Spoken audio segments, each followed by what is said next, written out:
समझिए आपको बहुत तेज़ बुखार है, आप बुखार में बहुत ज़्यादा तड़प रहे हैं और आपको ये आइडिया ही नहीं है कि इसकी कुछ दवा भी होती है, ठीक है? आप दवा खा के उसको ठीक कर सकते हैं अपनी बीमारी को, फ़ीवर को।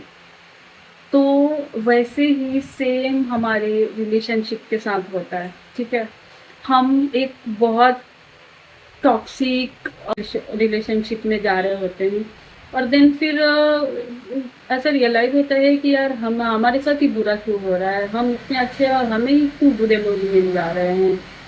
ठीक है, ये चीज़ें क्लियर होगी जब आप साइकोलॉजी पढ़ेंगे, क्योंकि मैंने साइकोलॉजी पढ़ने के बाद मेरी ये थर्ड आइज खुल गई है।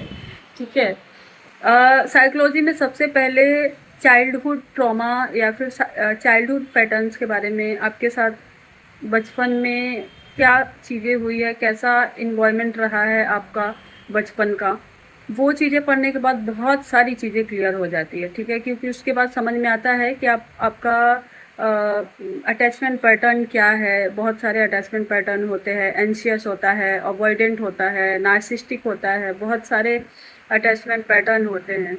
बहुत लोगों का इन्हों मालूम होगा ये सब चीज़ें, बट मुझे पता नहीं था इसके पहले, मतलब अभी 6 महीने पहले से पहले।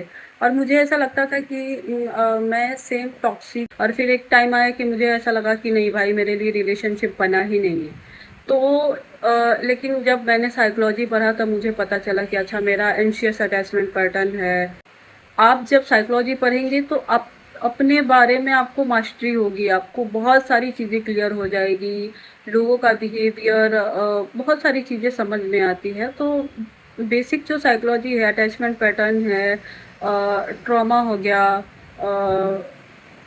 ये सब चीज़ें पढ़नी चाहिए।